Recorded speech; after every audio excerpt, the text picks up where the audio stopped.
नवी मुंबई महानगरपालिकेत प्रशासक बसल्यापासून अत्यंत चढ्या दराने निविदा काढणे असेल, या सगळ्या गोष्टी प्रचंड मोठ्या प्रमाणात होताना दिसत आहेत।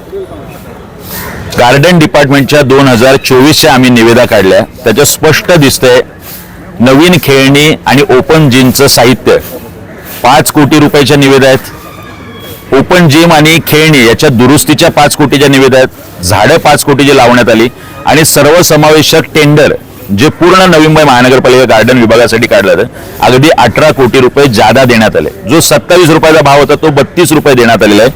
हा एका वर्षभरातला 30 ते 33 कोटीचा घोटाळा आहे। जर 5 वर्षाचं कॅल्क्युलेशन केलं तर 100 ते 150 कोटी रुपये गार्डन विभागाने भ्रष्टाचार केलाय असा मनसे म्हणून आमचा स्पष्ट आरोप आहे।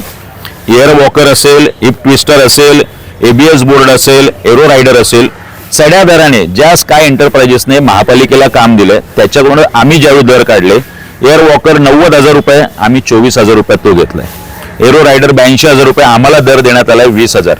अशा पद्धतीने साहित्यामधला घोटाळा दिसतोय, दुरुस्तीमधला घोटाळा दिसतोय, वेगवेगळ्या घोटाळ्यांची मालिका या वेगळ्या डिपार्टमेंटला चालू आहे। मनसे म्हणून आमची मागणी आहे, आपण तात्काळ आयुक्त म्हणून विधिमंडळाचं अधिवेशन चालू, राज्य सरकारने याची दखल घ्यावी, निपक्ष चौकशी करून याची 5 वर्षाची श्वेतपत्रिका काढावी अशी मनसे म्हणून आम्ही मागणी करतोय।